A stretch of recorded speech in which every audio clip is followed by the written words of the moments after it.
members, Miss Heidi here, and today we're going to do an activity to learn a little bit more about penguins and how they stay dry and warm.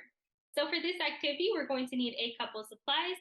We'll need some crayons, and crayons are very important for this activity. We're also going to need some scissors, some paper, and I'm just using white printer paper, and some water. So let's get started.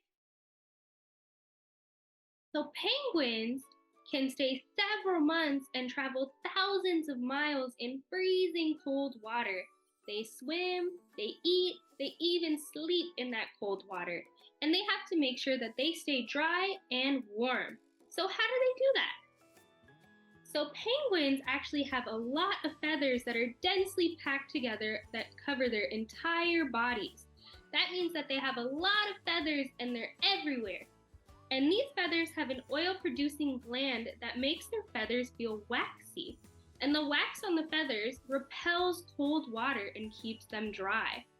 So today we're going to do an activity to learn a little bit more about how waxy items can repel water.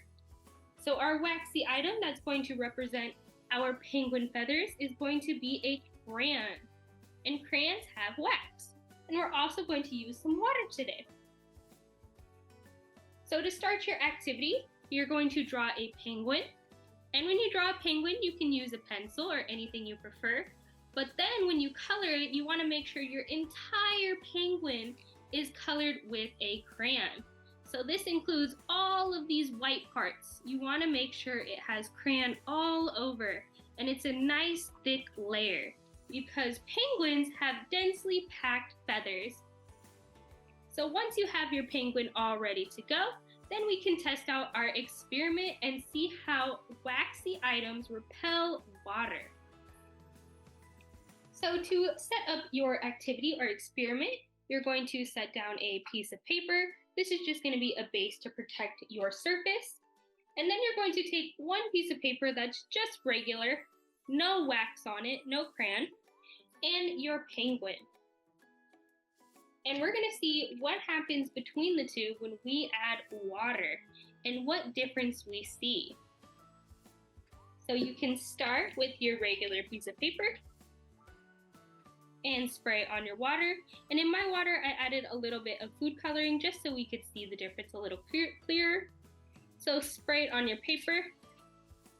And you can see how it absorbs into our paper. And it gets really soggy really fast.